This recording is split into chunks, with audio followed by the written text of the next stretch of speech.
여러분 반갑습니다. 말씀의 빛 새벽 기도입니다. 우리가 매일매일 하나님 말씀 가운데서 이렇게 하루를 시작할 수 있어서 너무 감사합니다. 오늘 우리가 묵상할 말씀은 창세기 5장 1 절에서 32절 말씀입니다. 1 절을 한번 제가 읽어 드리면 이것은 아담의 계보를 적은 책이니라. 하나님이 사람을 창조하실 때에 하나님의 모양대로 지으시되. 여러분 어디서 많이 들어보시지 않았습니까? 우리가 창세기 1장 26 절을 볼 때도 이 말씀이 있었습니다. 하나님이 이르시되 우리의 형상을 따라 우리의 모양대로 우리가 사람을 만들고 할 때 이 하나님께서 하나님의 형상, 하나님의 모양대로 사람을 창조하셨다라고 이야기를 합니다. 자, 그런데 여기에서는 1 절에 이것이 아담의 계보다라고 이야기를 합니다. 여러분, 이 계보라는 말은 꼭 한번 기억할 필요가 있는데 히브리어로 톨레돗 그럽니다. 근데 여기서는 이제 계보라고 표현됐는데 창세기 2장 4 절에서는 하늘과 땅의 내력 할 때 그 내력이라는 말이 톨레돗입니다. 또한 여기 이제 5장 1 절에 아담의 계보 할 때 아담의 톨레돗이고요. 6장 9 절에 보면은 노아의 족보라고 표현이 됩니다. 이거 역시도 노아의 톨레돗 그럽니다.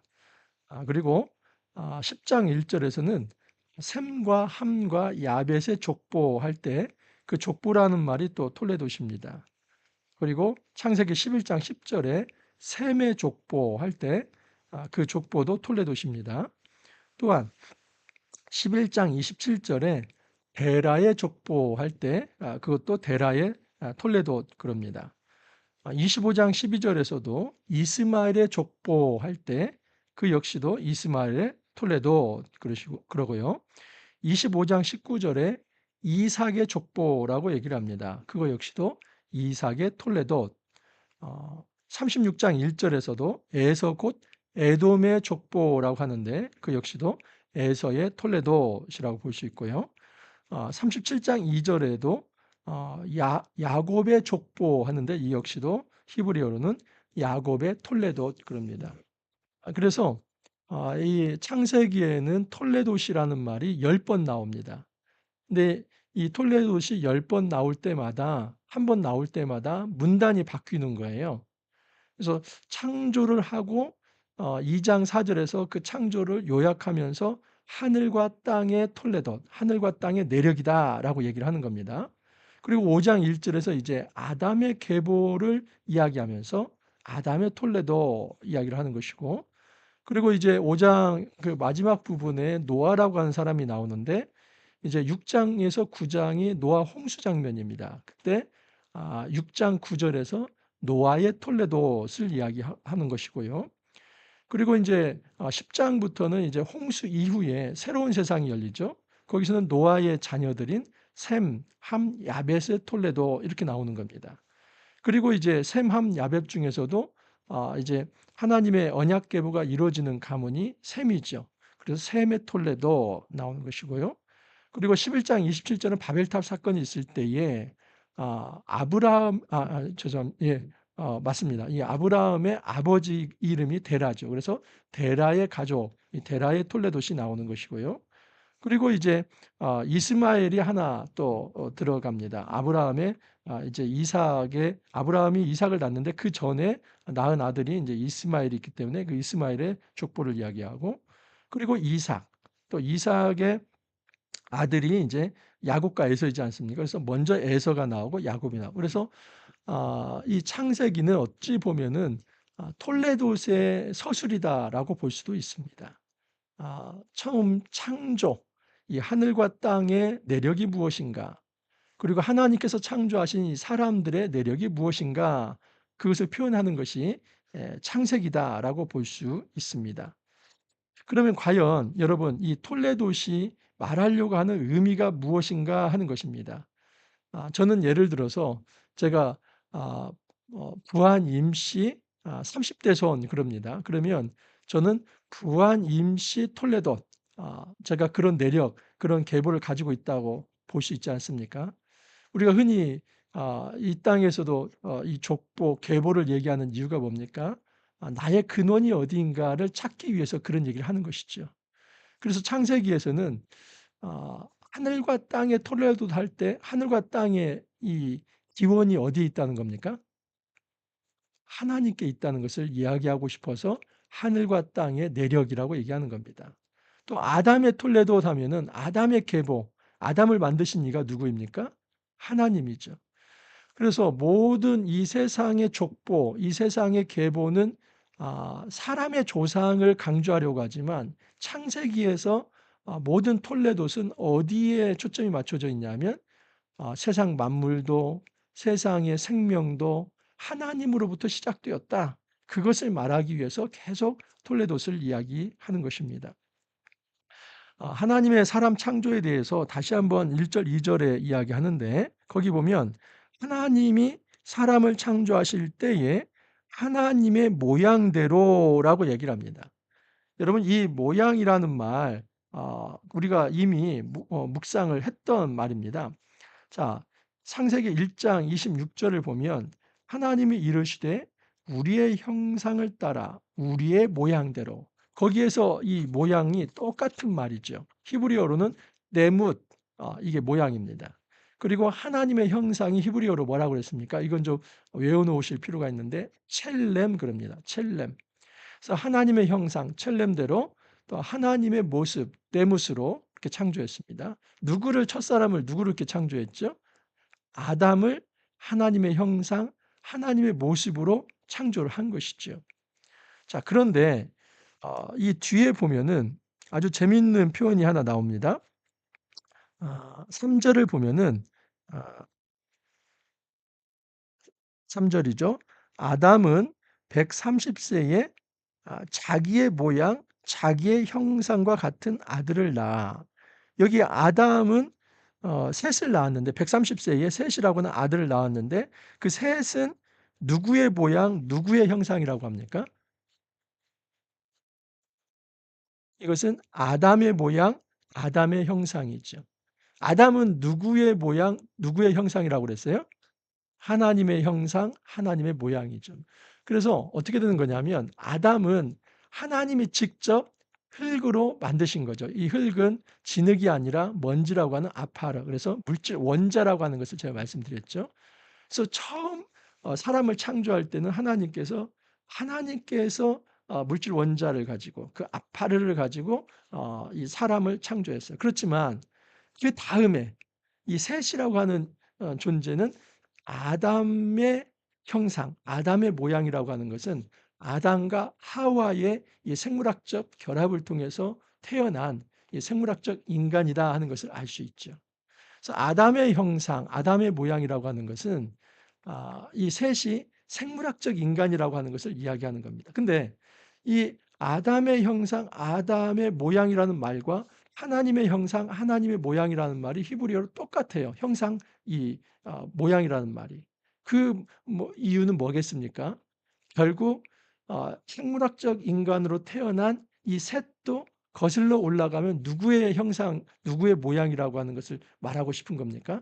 하나님의 형상, 하나님의 모습이죠. 그래서 여러분 이 땅에 태어난 모든 사람은 하나님이 직접 이 어떤 창조하신 하나님이 직접 이 흙을 이 아파르라고 하는 흙을 가지고 창조하신 게 아닙니다. 우리는 어떻게 태어났습니까? 우리의 어머니, 아버지의 이 관계를 통해서 우리가 태어난 거죠. 그러니까 우리는 생물학적 탄생을 한 겁니다. 하지만 위로 쭉쭉쭉쭉 올라가면 제1 처음에 인간 아담과 하와는 어떻게 창조가 된 겁니까? 하나님이 직접 만드신 거죠.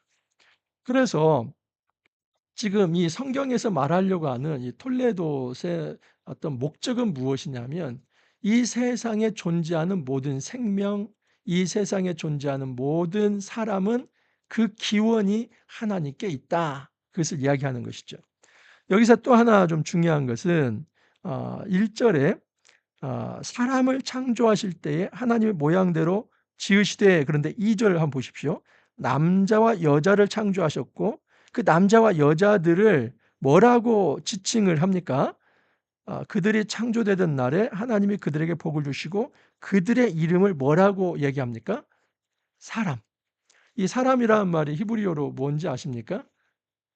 아담이에요, 아담. 그러니까 여러분 여자도 이 일반 명사로는 뭡니까? 아담이고 또 남자도 일반 명사로는 뭡니까? 아담이죠. 그래서 여기 전에도 제가 말씀드렸지만 여기 남자는 이씨 또는 여자는 이샤 그렇지 않습니다. 이런 이씨, 이샤라고 하는 그 남편과 아내 이 용어를 쓰는 것이 아니라 이 어떤 그 성별을 나타내는 전문적인 용어 남자는 작가르 그리고 여자는 네케바 그럽니다. 좀 노골적으로 말하면 이 남자란 말은 수컷 여자라는 말은 암컷 그렇습니다. 그래서 이 말을 구체적으로 이제 자카르 네케바라고 하는 수컷 암컷이라는 말을 쓰는 이유는 뭐냐면 이 세상에 존재하는 모든 성별이 남자가 되었든 여자가 되었든 아담이라는 것이죠. 그래서 하나님이 사람을 창조하셨고 그 사람은 남자와 여자다. 제가 이게 신학적으로 굉장히 중요하다는 말씀을 드렸어요. 왜냐하면 우리는 남성이 먼저이고 그다음이 여성이기 때문에 이제 남성이 여성보다 더 우월하다고 하는 말을 합니다. 근데 성경은 그렇게 얘기하지 않습니다. 성경은 그렇게 얘기하지 않고 사람, 이 인간은 남자와 여자이고 남자와 여자는 동등하고 평등한 존재다. 이것을 성경은 이렇게 표현을 하는 것입니다. 자, 6장 6절부터 32절까지는 이제 셋의 후손입니다. 특별히 이제 이 모든 그 셋의 후손이 이름이 누구인가 또 몇 세에 낳아서 또 누구를 몇 세에 낳고 언제 죽었는가 이것을 다 외울 필요가 없어요. 저도 이것을 외우지도 않고 또 그렇게 중요하지 않습니다. 그래서 이 명단에서는 중요한 명단들을 좀 살필 필요가 있는데 여기서는 21절입니다. 21절부터 24절인데 에녹은 65세에 무드셀라를 낳았고 무드셀라를 낳은 후 300년을 하나님과 동행하며 자녀들을 낳았으며 그는 365세를 살았더라. 에녹이 하나님과 동행하더니 하나님이 그를 데려가심으로 세상에 있지 아니하였더라라고 얘기합니다.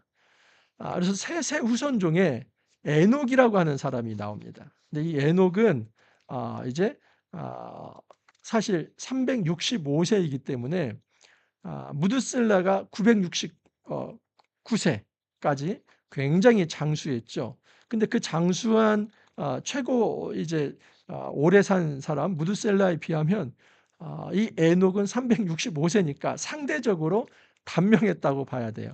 뭐 우리로 말하면 우리의 어떤 생명 연수와 비교하면 365세니까 굉장히 오래 산 것처럼 보이지만 에녹은 그 당시에 선조들의 나이에 비하면 대개 900세, 800세를 사는 그 나이에 비하면 요절한 거나 마찬가지입니다. 365세. 자, 그렇지만 에녹만큼은 죽음을 보지 않고 하나님께서 데려가셨다는 큰 축복을 받습니다. 히브리서 11장 5절을 보면 믿음으로 에녹은 죽음을 보지 않고 옮겨졌으니 하나님이 그를 옮기심으로 다시 보이지 아니하였느니라. 그는 옮겨지기 전에 하나님을 기쁘시게 하는 자라 하는 증거를 받았느니라 합니다. 그러니까 에녹은 그 당시의 사람들에 비하면 약간 좀 오래 살지 못한 사람으로 여겨지지만 오히려 더 큰 축복을 받죠. 죽음을 보지 않고 하나님께서 데려가셨다. 이유는 그렇습니다. 하나님이 기뻐하신 자다. 하나님과 동행한 자다. 그렇기 때문에 오래 사는 것도 참 하나님 복이지만 어떠한 생명, 어떤 연수를 살든 하나님과 동행하며 하나님을 기쁘게 하는 삶을 산다면 그 삶은 매우 매우 의미 있는 삶이다라고 볼 수 있지요. 자, 그러면 여러분 하나님을 기쁘시게 하는 삶이라는 게 뭘까요? 지금 이 에녹의 삶을 한마디로 요약하면 주님과 동행했다, 하나님을 기쁘시겠다 하는데 우리가 뭘 하면 하나님께 기쁨이 될까요? 여러분 하나님께서 가장 이 좋은 상태, 이 좋은 상태, 보시기에 심히 좋았다라고 하는 상태가 뭐였습니까? 창세기에 보면은 말씀하신 대로 이루어지니라. 그게 좋은 상태예요. 그러니까 우리가 하나님의 기쁨이 된다는 것은 하나님 말씀을 기억하고 그 말씀에 순종하는 삶이 가장 하나님을 기쁘게 하는 삶이에요. 에녹은 그 하나님과 동행했다는 것은 말씀에 순종하는 삶을 살았다는 것이죠. 그래서 이 셋의 후손의 에녹은 가인의 삶, 그리고 가인의 후손에도 여러분 가인의 아들이 누구였어요? 기억납니까? 에녹이었어요. 그죠? 근데 가인과 가인의 아들 에녹은 나쁜 사람들이죠. 왜냐하면 말씀에 불순종한 사람들이니까요. 근데 여기 셋의 후손인 에녹은 철저히 하나님 말씀에 순종하는 사람, 하나님을 기쁘게 하는 사람. 자, 그다음에 또 하나 중요 인물이 나오는데 라멕이라고 하는 사람이에요. 25절을 보면 무드셀라는 187세에 라멕을 낳았고 라멕을 낳은 후에 782년을 지나며 자녀를 낳았으며, 어제 보면은 이 라멕이라고 하는 사람이 아주 잔인한 얘기를 하지 않았습니까? 라멕이 어제 말씀입니다. 4장 23절에 보면 아내들에게 이르되 아다와 실라여 내 목소리를 들으라. 라멕의 아내들여 내 말을 들으라. 나의 상처로 말미암아 내가 사람을 죽였고 나의 상함으로 말미암아 소년을 죽였도다. 가인을 위하여는 벌이 7배일진데 라멕을 위하여는 벌이 77배나 될 것이다. 여기 보면 여러분 상처라고 하는 말, 이것은 작은 어떤 배임을 말합니다. 뭐 칼로 베인다든지 누군가에게 그렇게 좀 배임을 당했으면 죽이겠다는 거야. 또는 나의 상함, 이것은 약간의 멍이나 타박상을 의미한다고 그랬어요. 그래서 내가 좀 뭐 한 대 주먹으로 맞아서 멍이나 타박상을 입으면 또 죽이겠다는 거예요. 그래서 이 자기 아버지 가인을 죽이는 자는 벌을 7배를 받는다고 하나님이 약속하셨는데, 나는 누군가 나를 괴롭히면 벌을 77배나 받을 것이다. 하나님 그런 말 한 적도 없죠. 그러니까 라멕은 폭군이고 독재자이고 그리고 완전히 폭력을 정당하는 사람이라고 했는데, 이게 누구의 후손이냐면 가인의 후손이에요. 그런데 여기 보면 여러분 셋의 후손 중에도 누가 있습니까? 라멕이 있어요. 그러니까 이 셋의 후손은 정확히 가인의 후손과 대조가 되고, 가인의 후손이 그들의 힘을 통해서 아주 자기들의 왕국을 만든 거예요. 그래서 하나님을 떠난 사람의 왕국을 만들고, 비록 화려하고 문명이 발달되었지만 하나님을 떠난 이 왕국이 가인의 왕국이라고 한다면, 그것과 대조되는 이제 셋의 후손 중에 에녹, 라멕, 그리고 라멕의 이제 아들이 노아이지 않습니까? 비록 무명이고 또 뭔가 좀 내세울 것이 없지만은 하나님은 대한 공동체를 새롭게 만드신다는 것이죠.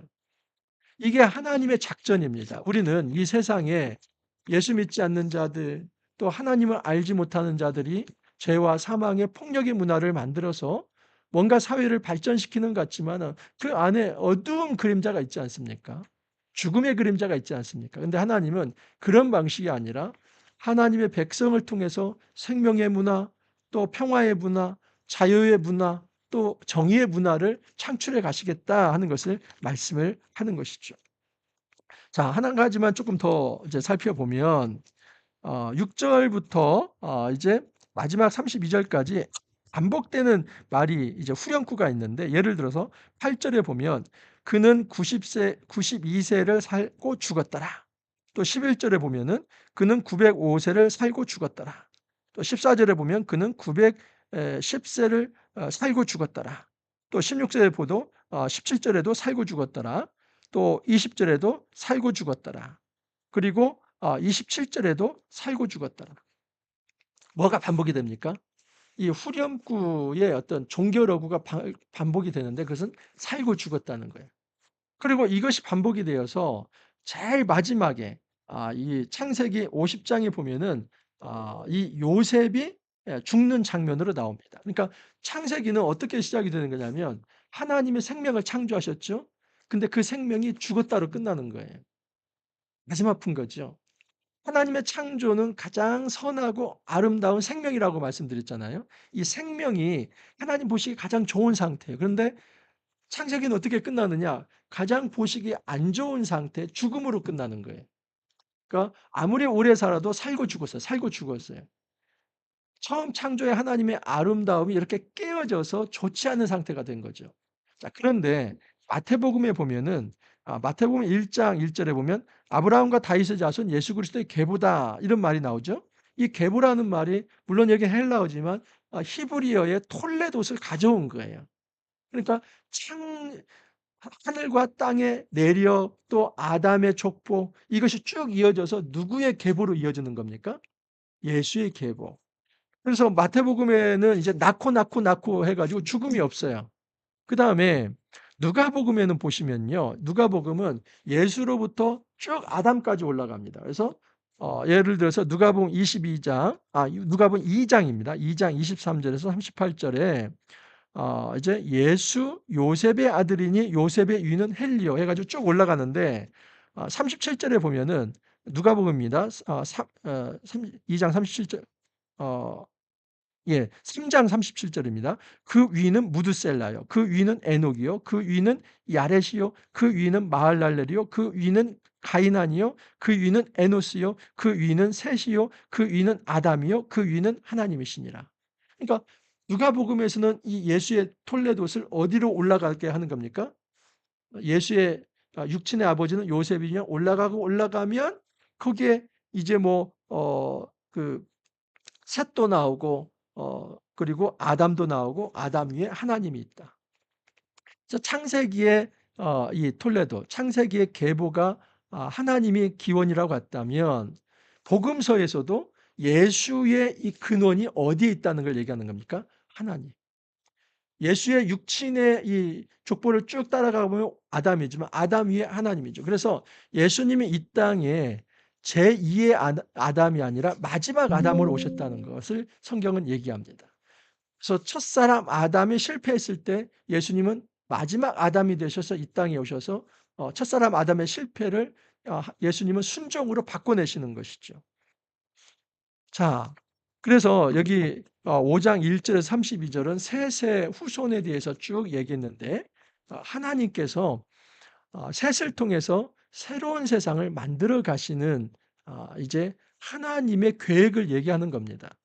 이 4 장에서 이제 아담과 하와가 낳은 이 가인과 또 가인이 낳은 이제 에녹, 라멕을 통해서 이 죄와 사망의 문화가 더 깊어지고 세상은 발전하는 것 같지만 이 죽음이 더 깊어진다는 것을 사장은 보여줬어요.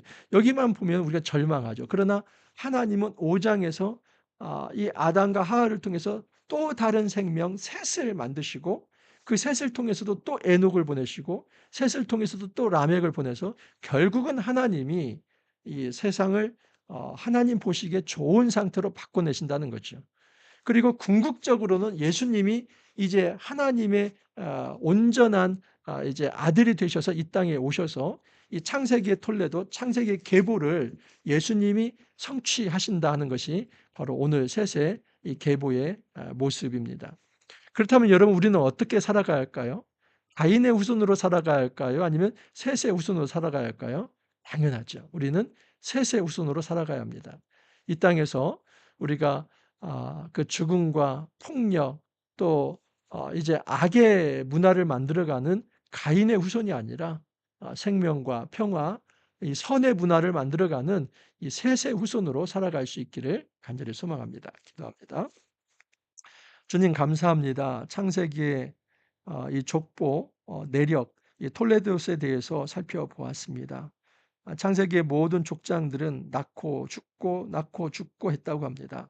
하지만 예수의 톨레도, 예수를 통해서는 이제는 새로운 생명이 전달되고 영생이 전달되며 결국 예수님을 통해서 참된 구원이 이루어진다는 것을 저희들에게 말씀하여 주셨습니다. 우리가 이 땅에서 단지 옛사람 아담의 계보가 아니라 이제 새로운 아담, 마지막 아담이신 예수의 계보를 통해서 새 하늘 백성 되었다는 것을 우리가 의식하면서 이제는 가인의 후손이 아니라 셋의 후손이 되어서 하나님의 기쁨이 되고 주님과 동행하고 주님과 교제하는 그런 귀한 삶, 거룩한 삶 살아갈 수 있도록 도와주옵소서. 감사하옵고 예수님 이름으로 기도하옵나이다. 이번 한 주도 여러분 오늘 목요일이죠. 또 내일 이제 금요일이 있는데 오늘 하루 또 여러분 파이팅 하시고 내일 금요일 날 다시 찾아뵙도록 하겠습니다. 감사합니다.